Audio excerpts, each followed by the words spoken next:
अस्सलाम वालेकुम वरहमतुल्लाहि वबरकातुहू।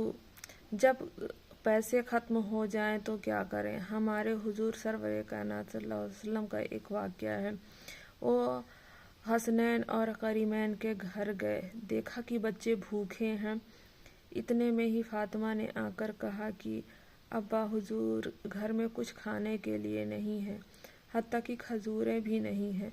तो हुजूर ने कहा कि बेटी फिक्र ना करो, मैं देखता हूँ अगर कोई मजदूरी मिल जाए।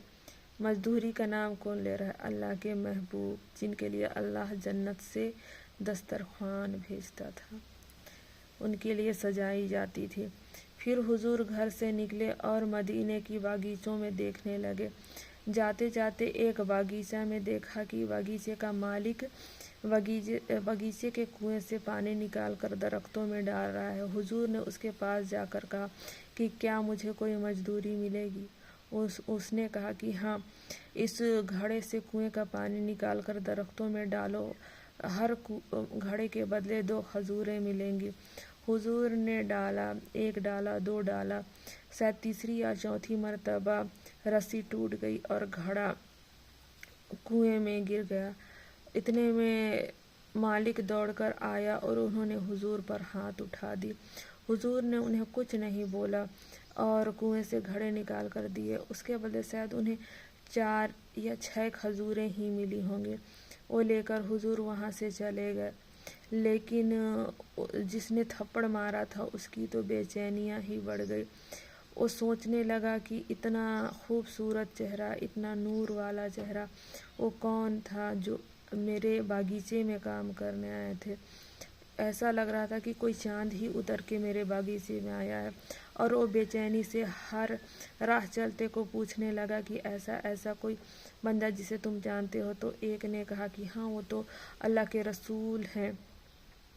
ये सुनते ही उन्होंने नादामत और शर्मिंदगी से अपना हाथ ही काट लिया और बोलने लगे कि मुझे वो हाथ नहीं चाहिए जिससे मैंने उन पर हाथ उठाई।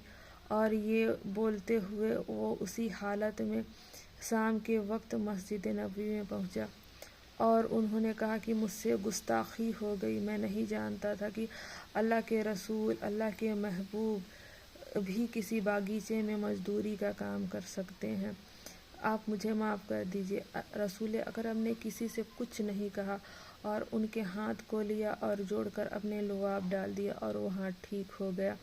हमें ये सबसे ये सीखने को मिलता है कि जिनके पास कायनात का हर एक चीज़ था, फिर भी वो मजदूरी और ईमानदारी और हलाल रिस्क को कितना इम्पोर्टेंट देते थे। तो ये आप समझें कि हलाल रिस्क जब किसी के अंदर जाती है तो हलाल रिस्क ही आपको दीन की तरफ लेके जाता है। इसीलिए तो कहा जाता है कि हराम आपकी नस्लें ख़राब कर देती है, लेकिन हलाल आपकी नस्ल सुधार देती है। अगर हलाल रिस्क खिलाओगे अपने बच्चों को, खुद खाओगे, तो आपकी नस्लें भी अच्छी होंगी, इबादत में दिल लगेगा और आप हराम से बचोगे, हर चीज़, हर गुनाह से बचोगे। आपकी नज़रें सिर्फ कुरान की तरफ जाएगी, अल्लाह से मिलने की तरफ जाएगी। नमाज में दिल लगेगा, कुरान में दिल लगेगा। लेकिन जहाँ हराम कारी होगी वहाँ तो बेहाई होगी ही। तो हमेशा कोशिश करें कि हलाल रिज़्क को अल्लाह रब्बुल इज़्ज़त ने कितनी महत्व दी है, कितना उसका बोलबाला है। हुजूर अकरम ने भी हलाल रिज़्क पर बहुत जोर दिया है। तो हमें भी चाहिए कि हम हलाल रिज़्क खाएं और नेक की राह में रहें। तो दुआओं में याद रखिए। अल्लाह हाफिज़।